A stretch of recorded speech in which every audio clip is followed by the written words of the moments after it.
Brushless DC motor 5-wire matched with XYD300 brushless motor controller.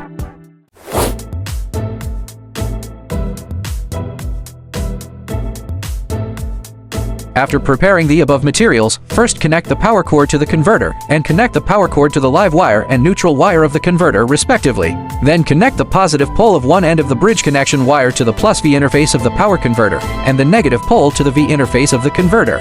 The positive pole of the other end is connected to the power plus interface on the controller, and the negative pole is connected to the power interface. Finally, connect the black wire of the motor to the motor minus interface of the controller, the red wire to the motor plus interface of the controller, the white wire to the forward and reverse rotation interface of the controller, the blue wire to the PWM interface, and the yellow wire to the cap interface. Follow the sequence in the video for connection. After checking that the circuit is correct, you can power it on. Pressing the forward or reverse button can switch the running direction. Turn the speed control knob to achieve stepless speed regulation. Now let's see how to match the remote control with the controller. After wiring according to the above operations, use a tool to remove the protective cover of the brushless motor controller. Install the battery of the remote control, and after opening the protective cover, you can see a black button inside.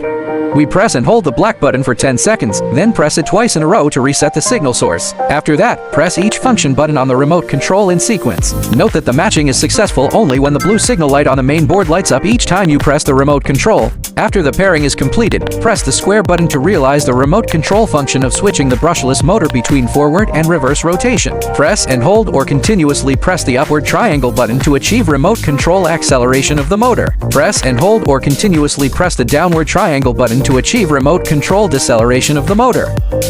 If you need an emergency stop function, you can contact customer service to purchase a 6-wire or 8-wire brushless gear motor.